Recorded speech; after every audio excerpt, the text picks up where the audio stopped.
बच्चों का प्रारंभिक आकलन कैसे करें, बेसलाइन आकलन, बेसलाइन असेसमेंट कैसे करें और किन कक्षाओं का बेसलाइन असेसमेंट करना है, ये सभी जानकारी हम लोग इस वीडियो में देखने वाले हैं। तो सबसे पहले मैं बता दूं, ये भाषा का आकलन है। इस वीडियो में हम लोग भाषा का आकलन देखेंगे। इसके बाद एक और नेक्स्ट वीडियो आएगा, उसमें आप गणित का आकलन कर सकते हैं।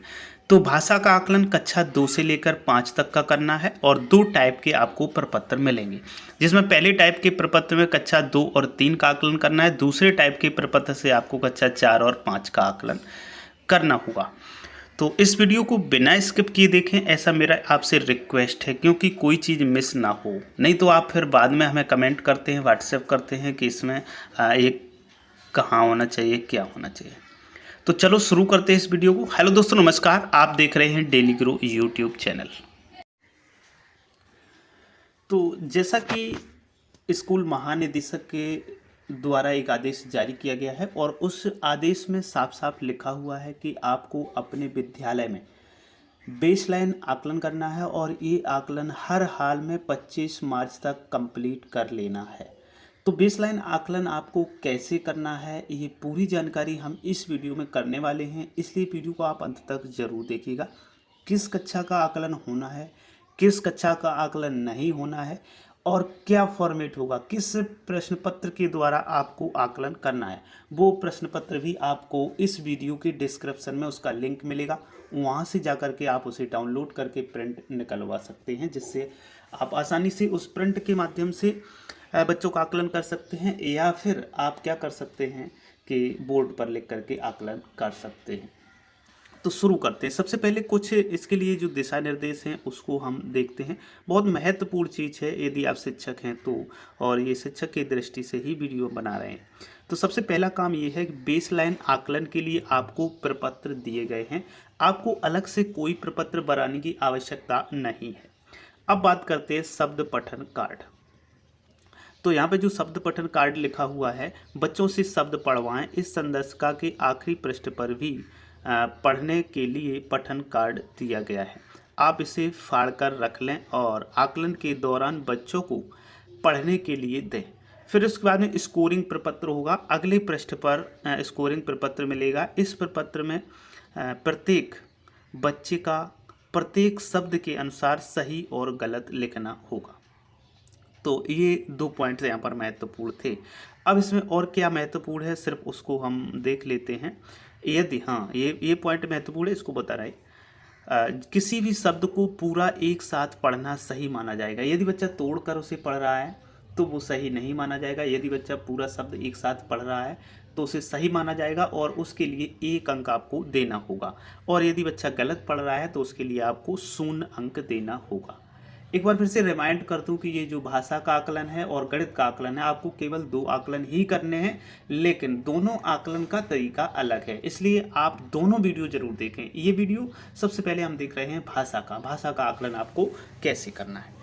अब चलते हैं, इतने पॉइंट जो महत्वपूर्ण थे उनके बाद में यहाँ से आपको फाड़ें, जो लिखा हुआ है ऊपर आप देख पा रहे हैं, यहाँ से इसे फाड़ के आप अपने पास रख सकते हैं आकलन के समय, या फिर इसका आप प्रिंट निकलवा सकते हैं, दोनों काम कर सकते हैं। तो अब ये समृद्ध तो सभी के पास पहुँची नहीं है, तो हो सकता है कि सभी के पास बुक्स नहीं है, तो ये आप PDF हमसे ले सकते हैं। उसका लिंक आपको इस वीडियो के डिस्क्रिप्शन में डाल देंगे। सबसे पहले आप क्या करें, यहाँ पर जो ये शब्द 3 दिए गए, कल, नाम, ताला, ऐसे बच्चों को अलग अलग करके पढ़ के बताएं। उसके बाद में ये शब्द पठन कार्ड है, ये आप बच्चों से पढ़वाएं। अब आपके दिमाग में एक क्वेश्चन आ रहा होगा कि ये क्या सबको 1 से लेकर 5 तक के सभी कक्षाओं के बच्चों से यही कार्य करवाना है, यही पढ़वाना है? तो इसके लिए उत्तर होगा नहीं। ये जो पठन कार्य है ये सिर्फ कौन सी कक्षा के लिए है? तो ये जो विवरण है, ये जो पढ़वाना है आपको कक्षा 2 और 3 के लिए पढ़वाना है। कक्षा 2 और 3 के लिए है भाषा में। देखिए इसका भी डिटेल है ये कि जो भाषा में आपका है वो कक्षा 1 का आकलन नहीं करना है, 2, 3, 4, 5 इन क्लासों का आपको आकलन करना है। जबकि गणित की अगर हम बात करें तो कक्षा 1 और 2 का आकलन नहीं करना है, 3, 4, 5 का आकलन करना होगा। तो यहाँ पे हमें इस चार्ट के द्वारा सिर्फ कक्षा 2 और 3 का आकलन करना है। बच्चा से आप पढ़वाएंगे, जैसे पहला शब्द अगर वो पढ़ लेता है तो आप उसको 1 अंक देंगे, दूसरा शब्द पढ़ लेता है आप उसको 1 और अंक दे देंगे, तीसरा शब्द पढ़ लेता है आप 1 और अंक दे देंगे। यदि बच्चा शुरू में ही नहीं पढ़ पा रहा है तो आपको उसे आगे पढ़वाने की कोई आवश्यकता नहीं है, सभी शब्दों के लिए आप उसे 0 अंक दें। तो इस प्रकार से आप आगे बढ़ते जाएं और इसे करवाते जाएं। उसके बाद में आपको शब्द पठन स्कोरिंग करना है। यहाँ पर स्कोरिंग प्रपत्र बनाना है बेस लाइन के लिए। तो कैसे बनाना है थोड़ा मैं बता दे रहा हूँ, लेकिन उसके बाद में आपको भरा हुआ प्रपत्र दिखाऊंगा। तो यहाँ पे क्या करना है, क्रम संख्या है, यहाँ पे बच्चे का नाम आपको डालना है, यहाँ पर कक्षा डालना है। कक्षा के बाद में मान के चलिएगा बच्चे ने जो शब्द पढ़ा, पहला शब्द यदि पढ़ दिया, पहला शब्द, ये जो शब्द लिखे हैं इन्हें आप देख पा रहे होंगे। तो कक्षा, जिस कक्षा का आप कर रहे हैं आकलन, उस कक्षा को डालने के बाद मान के चलिएगा मैं कक्षा 2 के लिए आकलन कर रहा हूँ, तो यहाँ पर 2 लिख दिया। और 2 के बच्चे ने मान लो ये घर पढ़ दिया एक बार में, अगर पढ़ दिया तो इसके लिए हम 1 अंक दे देंगे। फिर आगे शब्द वो पढ़ेगा बस, यदि बस पढ़ लिया तो 1 फिर से दे देंगे। और यदि मन पढ़ लिया फिर से अगला वाला तीसरा शब्द, तो इसके लिए भी 1 दे देंगे। और नहीं पढ़ पाया तो यहाँ पे हम 0 दे देंगे। और यहाँ पर 0 देने के बाद में फिर आपको आगे की शब्द पढ़वाने की कोई आवश्यकता नहीं है, क्योंकि पहले सरल शब्द हैं, उसके बाद में धीरे धीरे शब्द कठिन होते गए। यदि बच्चा सरल शब्दों को नहीं पढ़ पा रहा है तो वो ऐसा मान लें आप कि वो कठिन शब्द नहीं पढ़ पाएगा। तो इस प्रकार से फिर आप दूसरे बच्चे का नाम लिखेंगे और डिटेल उसे करते हुए चलेंगे। जैसे कि हम एक प्रपत्र आपको कक्षा 2 का भरा हुआ दिखा रहे हैं यहाँ पर।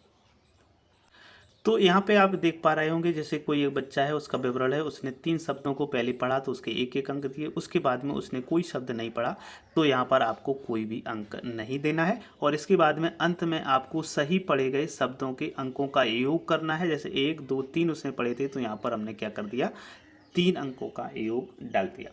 और इसके बाद में बच्चे का स्तर चयन करेंगे। तो स्तर आपको जैसे कि पता ही है, स्तर किस प्रकार से इनको डिवाइड करना है, उसी आधार पर ये बच्चा स्तर 1 में आ रहा है तो यहाँ पर स्तर 1 लिख दिया। तो इसी प्रकार से आप सभी बच्चों का आकलन कर लें।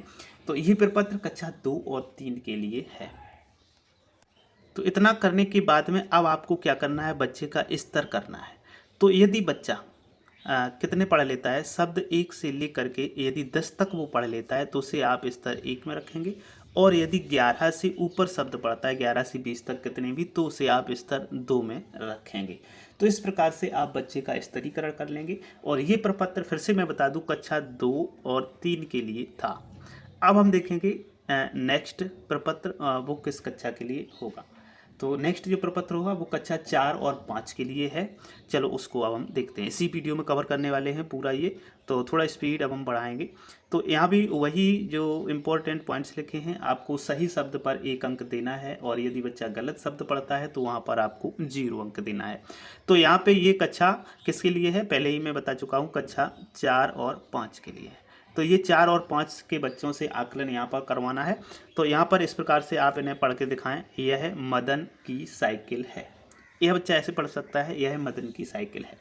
तो ये आप पहले इतना पढ़ के बच्चे को बता दें कि इस प्रकार से पढ़ना है, फिर बच्चों से पढ़ाना शुरू करें। और ये जो आप पठन कार्ड है इसमें भी वही है, 30 शब्द यहाँ पर दिए गए हैं और प्रत्येक एक शब्द के लिए आपको 1 अंक निर्धारित किया गया है बच्चे को देने के लिए। आप प्रत्येक शब्द के लिए 1 अंक दें। किस प्रकार से इसका एंट्री करना है उसको हम थोड़ा दिखा देते हैं। देखो इस प्रकार से ये शब्द इसमें भरे हुए हैं, रोहित के घर के सामने। तो हर एक शब्द अगर सही पढ़ता है तो 1 अंक, गलत पढ़ता है तो 0 अंक। तो यहाँ पे आप इसको पढ़वाएंगे कक्षा 4 और 5 के बच्चों से। उसके बाद फिर से यहाँ पे आएँ और हम आपको यहाँ पर बता रहे हैं कि जब इसको भी एक भरा हुआ नमूना मैं आपको दिखा दूंगा कक्षा 5 का। तो यहाँ पर क्या है, मान के चलिए कोई बच्चा है, उसका नाम आपने डाल लिया, उसकी कक्षा यहाँ पर डाल ली। कक्षा के बाद में उसने रोहित पढ़ा, 1 दे दिया आपने, के पढ़ा, उसको 2 दे दिया आपने। इसी प्रकार से यदि आगे भी बच्चा पढ़ता है तो आप उसे अंक निर्धारित 1-1 देते चले जाएँ। यदि नहीं पढ़ पा रहा तो वहाँ पर आप 0 दें। तो इस प्रकार से आप बच्चे को यहाँ पर पढ़वाएं। यदि बच्चे से आप पढ़वा रहे हैं ये शब्द और ये शब्द का अंकन आप यहाँ पर सारणी में करेंगे।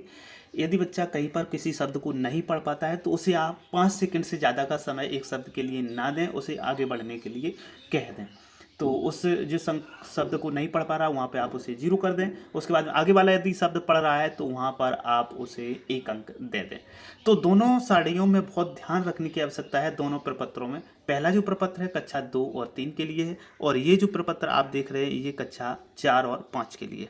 जब आप कक्षा 2 और 3 का आकलन कर रहे होंगे तब आप बच्चे से शुरू से पढ़वाना शुरू करेंगे, और जहाँ पर बच्चा अटक जाए वहाँ से आगे बच्चे से नहीं पढ़वाना है। लेकिन जब आप कक्षा 4 और 5 का भाषा का आकलन कर रहे हों और बच्चा कहीं पर अटक रहा है तो आप उस शब्द को स्किप करवा दें, छुड़वा दें और आगे के शब्द पढ़वाएं। इस चीज़ को विशेष ध्यान रखें। फिर उसके बाद में बच्चे का श्रेणीकरण करें, और श्रेणीकरण यहाँ पर यदि बच्चा 1 अंक से लेकर 0 अंक से लेकर के 15 अंक तक प्राप्त करता है तो उसे स्तर 1 में रखें, और यदि बच्चा 15 से अधिक अंक प्राप्त करता है तो उसे स्तर 2 में रखें। जबकि वहाँ पर यानी कक्षा 2 और 3 के लिए यदि बच्चा अंक 1 से 10 तक 0 से 10 तक प्राप्त करता है तो उसे स्तर 1 में रखना है, और 10 से अधिक यानी कि 11 या 11 से अधिक अंक प्राप्त करता है तो उसे स्तर 2 में रखना है। तो इस प्रकार से आप बच्चे को निर्धारित उसका स्तर चयन कर सकते हैं, बना सकते हैं। अब देखते हैं एक भरा हुआ प्रपत्र किस प्रकार से भरा है। तो यहाँ पर आप जैसे देख पा रहे होंगे कोई बच्चा एक है 4 का, और उसने जो शब्द सही पढ़े उसके लिए उसे 1-1 अंक निर्धारित किया, और यहाँ पर उसने 1 शब्द गलत किया, यहाँ पर 1 शब्द गलत किया। तो इस प्रकार से उसने 2 शब्दों को गलत किया, तो उनके लिए उसके क्या किया, 2 अंक कम कर लिए और हमने इसे 28 अंक यहाँ पर निर्धारित दिए। तो यहाँ पर इसका स्तर जो बना वो 2 स्तर बना। तो इस प्रकार से आप सभी बच्चों का डिटेल से स्तर चयन कर सकते हैं, बना सकते हैं। तो बहुत ही आसानी से आप इन्हें कंप्लीट कर सकते हैं।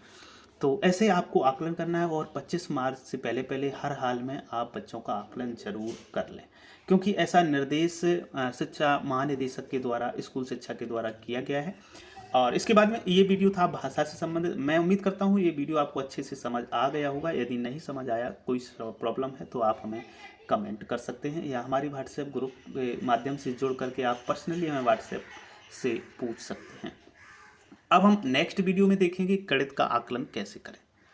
तो इस वीडियो को आप शिक्षक साथियों में शेयर जरूर करें।